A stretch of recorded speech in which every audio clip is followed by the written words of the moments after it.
नमस्कार दोस्तों आज बात करेंगे राहु के मेष राशि में गोचर की। जैसा कि आप जानते हैं 17 मार्च 2022 को राहु मेष राशि में प्रवेश कर गया। तो 2022 में इसके ट्रांजिट के क्या रिजल्ट रहेंगे इस पर मैं चर्चा करता हूँ।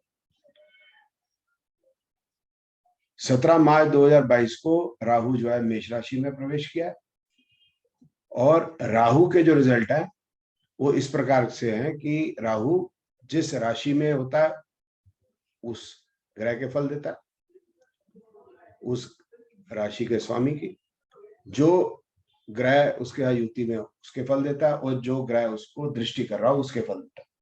तो ये 17 मार्च से शुरू करते हैं। मैंने ये जो चार्ट्स बनाए हैं ये करके मैं आपको समझाता हूँ।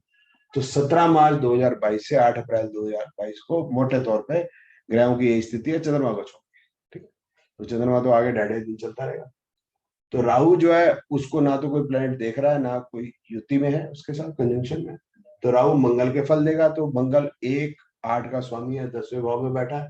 तो राहु 1-8-10 के फल देगा। और राहु 17 मार्च को कृत्तिका नक्षत्र में गया है। और कृत्तिका नक्षत्र में वो पहले भी टॉरस में ही था लेकिन अभी ये कृत्तिका नक्षत्र में है। तो सूर्य उसका स्वामी है। तो सूर्य जो है 5वें भाव का स्वामी है, 12 में बैठा है। तो ये 5-12 के रिजल्ट होंगे। अब इसके कॉम्बिनेशन है, आप जानते ही हैं कि 5-8-12 कॉम्बिनेशन बन गया। तो उसका मतलब क्या है? लॉस, 1-8-12 हेल्थ ट्रबल, 1-10 जो है 1-10 जो है 1 और 10 जो है ये मैरिड लाइफ के लिए भी अच्छे हैं, भी मैरिड लाइफ के लिए भी अच्छे नहीं। अब 8 अप्रैल 2022 से 14 अप्रैल 2022 के अंदर प्लानिटरी कॉम्बिनेशन में एक चेंज हुआ है कि जो बुध है वो एरीज में चला गया और मंगल जो है वो एक्वेरियस में चला गया या कुंभ में। तो अब राहु के फल क्या रहेंगे? एक तो राहु मंगल के फल देगा। अब 1-8-11 हो गए मंगल के फल। और बुध के पहले भाव में बैठा है, 3 और 6 का वो स्वामी है। मैंने 3-6 लिखा है क्योंकि 1 रिपीट हो रहा है। और सूर्य वो है वो 12th हाउस में रहता है। तो 5-12 हो गया। तो अब ये 1-6-8 ये भी हेल्थ के लिए ठीक नहीं है, ठीक है। और 5-8-12 5-6-8-12 ये 1-6-8-12 बल्कि हो गया हेल्थ के लिए और थोड़ा सा गड़बड़ा।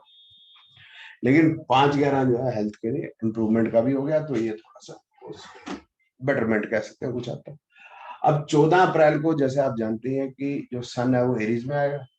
तो सन एरीज में आ गया और अब जो है वो राहु जो है सन के भी रिजल्ट देगा साथ में। तो 1-8-11-3-6 के तो आई है, साथ में 1-5 के रिजल्ट भी राहु, ठीक है। तो ये देगा 1-8-11-3-6-1-5। तो एक दोबारा नहीं लिखना, हमने हटा देना है, वो इसका कोई फायदा नहीं। अब नक्षत्र तो सूर्य का जो है तो सूर्य पहले भाव में बैठा, 5वें भाव का स्वामी है। तो 1-5 हो गया। तो अब फिर इसके रिजल्ट जो है वो 12 यहाँ से गायब हो गया। तो कुछ बेटरमेंट होगी।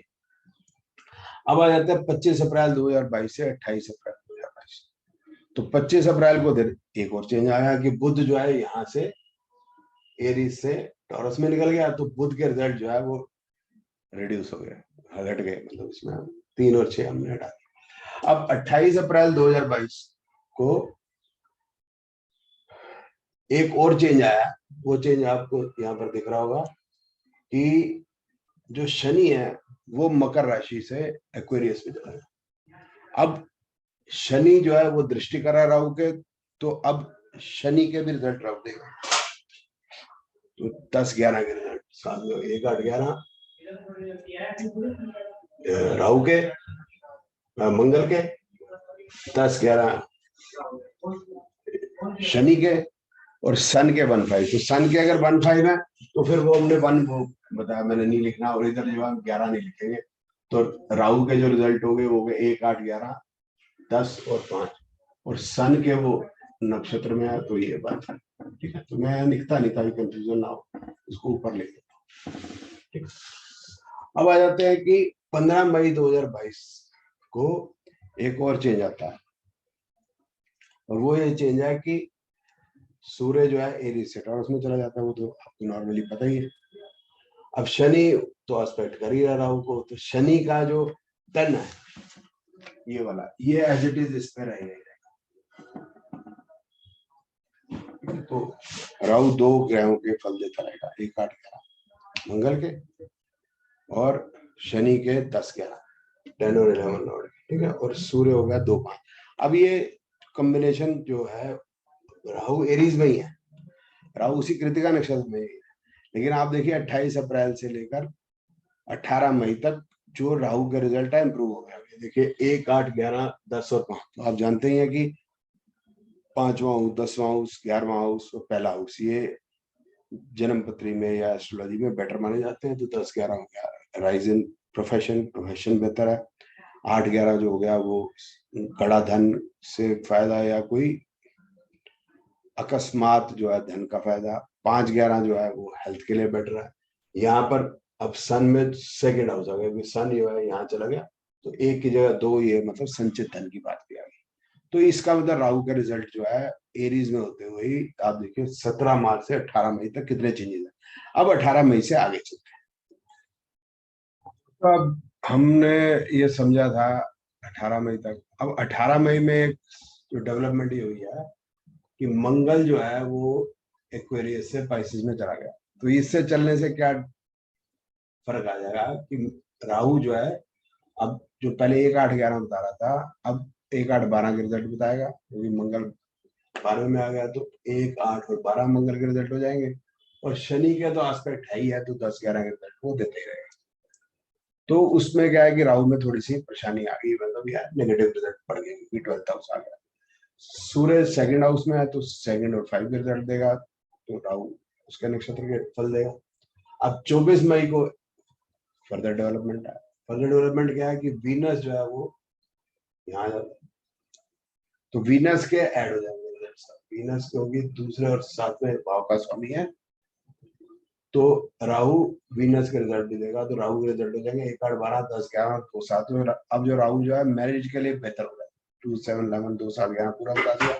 पहले ही बेहतर हो गया था क्योंकि 2, 11 आ गया था, और लव अफेयर के कॉम्बिनेशन में थे, तो ये लव मैरिज के कॉम्बिनेशन हो गए, तो इधर वो उसकी स्ट्रेंथ बढ़ गई।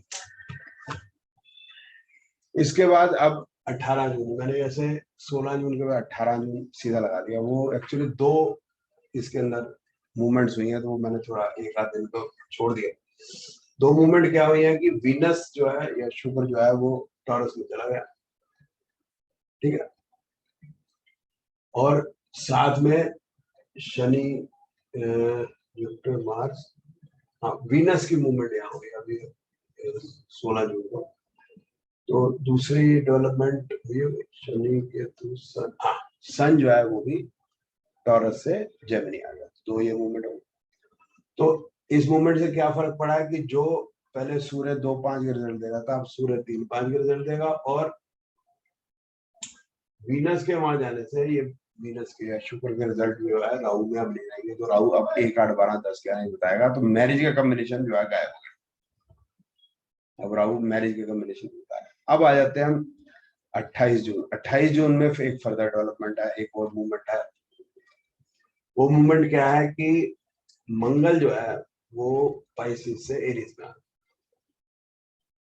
पाइसेस से मंगल के एरीज में आने से क्या होगा कि ये जो 12th हाउस यहाँ मंगल का है, ये अब नहीं रहा, तो अब मंगल 1 और 8 के रिजल्ट देगा, और 10, 11 जो है शनि के रिजल्ट देगा। तो राहु में इंप्रूवमेंट आ गई, राहु के रिजल्ट जो है ज्यादा पॉजिटिव हो गए। तो सन जो है वो तो जेमिनी में रहा, तो 3 और 5 के रिजल्ट देगा। अब वो 14 जुलाई के बाद फिर मैं वो जंप कर गया हूँ, क्योंकि इम्पोर्टेंट जो है वो डेवलपमेंट वो देख लेते हैं। वो क्या है, 2 डेवलपमेंट हो गई। एक जो राहु की जो डिग्री है वो 2640 आ गई, तो इसका मतलब राहु ने नक्षत्र बदल लिया, तो भरनी में आ गया, तो वीनस के नक्षत्र में आ गया।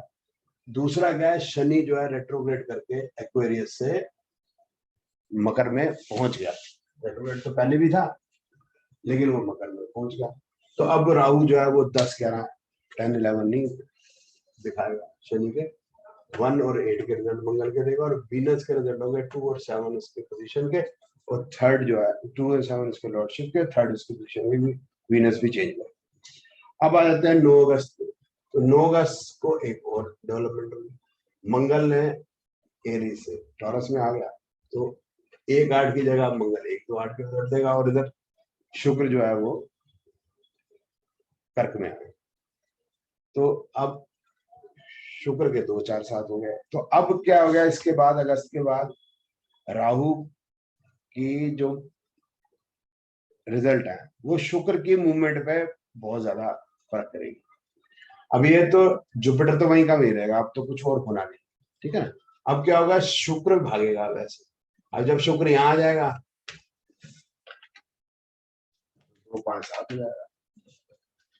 मंगल यहाँ चला गया जेमिनी में, तो मंगल में भी डिपेंड करेंगे तो 1-3-8 हो जाएगा। तो बस अब इतना सा ही कुछ रह गया, और कुछ खास नहीं रह गया। दूसरा एक और हो सकता है कि मरकरी वीनस यहाँ है लिब्रा में,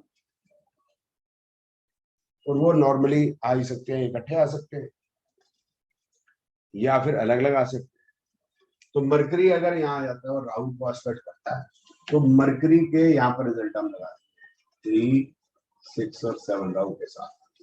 वो वीनस है तो वीनस के भी ऊपर लग जाएंगे। तो बस इस तरीके से हम राहु के जो ट्रांजिट के रिजल्ट का है वो देख सकते हैं सारे साल के लिए। और राहु के आप देखो रिजल्ट जो है वो काफी ग्रहों को देता है, तो जिसके साथ एस्पेक्ट कंजंक्शन होगा उसके ही देगा, ठीक है ना। और राहु ने अब भरनी से नहीं जाना दिसंबर तक, तो ये एक आसान हो जाएगा। हमें सिर्फ जो है फास्ट मूविंग प्लेनेट के ही कोई हमने ध्यान करना है। तो फास्ट मूविंग प्लेनेट हमारे पास 3 ही है, सन, मर्क्यूरी और वीनस। मून को मैंने यहाँ ज्यादा यूज नहीं किया पूरे लेक्चर के अंदर, क्योंकि मून जब जब राहु के साथ कंजंक्ट होगा या एस्पेक्ट होगा तो मून के ओवर ऐड हो जाएंगे। ये आप कर सकते हो अगर इंडिविजुअल डे का आपको निकालना है, वो ध्यान रखना है आपको। तो इस तरीके से हमें राहु के रिजल्ट पता चल जाएंगे हर साल के। थोड़ा मेहनत लगती है, रिजल्ट जो है परफेक्ट आएंगे। और एक जो है कि रटना नहीं पड़ेगा राहु मंगल के एरीज में क्या रिजल्ट देगा। और ये तो 2022 की बात है, 18 साल पहले या 18 साल बाद में फिर जब आएगा राहु एरीज के अंदर, तो सन की पोजीशन वो कभी नहीं होगी, बाकी ग्रहों की भी वही नहीं होगी। इसलिए 18-18 साल बाद जब भी राहु किसी भी राशि में प्रवेश करता है तो भी उसकी मूवमेंट रहती है, रिजल्ट वो कभी नहीं रहेंगे। आप समझ गए मेरी बात। तो 18 साल के बाद एग्जैक्टली उसी मंथ नहीं आएगा, उसी डेट में नहीं आता, it is approximate 18 years, so 2-3 months here और देयर। सो सन जो है वो उस राशि में हुआ इस तरह, इसीलिए जो है वो जो है वो रिजल्ट नहीं। और इस तरह ये हो सकता है कि आगे जो कंजंक्शन है राहु की वो जो है अलग हो। जैसे एग्जांपल ले लेते हैं हम इसमें, देख लेते हैं कि राहु जो है 18 साल पहले, अब 2022 है ना, तो 18 साल पहले का मतलब क्या हो गया, 2004। तो राहु कहाँ, एरीज में 17-27, थोड़ा और जो है उसको 5 में ले लेता हूँ। और राहु क्या हो गया, सॉरी मैं गलती कर रही, 5 में नहीं, मेरे को 3 में लेना चाहिए, वही उल्टा चलता है ना तो कंफ्यूजन है।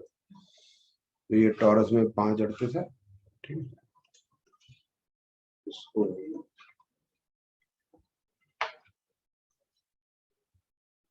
ये एरीज में 28-18 है। अब देखो राहु जो है एरीज में है, तो सन इस समय वर्गो में है। और हमने अभी शुरू किया था, राहु जब एरीज में आया तो सन जो है वो, ठीक है ना, वो मार्च में कहा पाइसेस में। तो इसलिए जो राहु का जो सिग्निफिकेशन यहाँ पर बदल जाएगा। राहु के नक्षत्र का जो सन है उसके सिग्निफिकेंस बदल जाएंगे। और साथ में राहु को कोई एस्पेक्ट कर रहा है, जैसे यहाँ जुपिटर एस्पेक्ट कर रहा है यहाँ पर राहु, तो राहु यहाँ पर जुपिटर के रिजल्ट में लेगा। कब, 2003 में, जो इसने 2022 में नहीं ली। तो इस तरीके से एक और आइडिया आपको मिल गया कि राहु के जो रिजल्ट है एरीज के अंदर जब जब वो आएगा सेम कभी भी नहीं रहेंगे, चेंज। आशा है आपको ये वीडियो काफी ज्ञानवर्धक रहा हो। ये वीडियो देखने के लिए आपका बहुत बहुत धन्यवाद।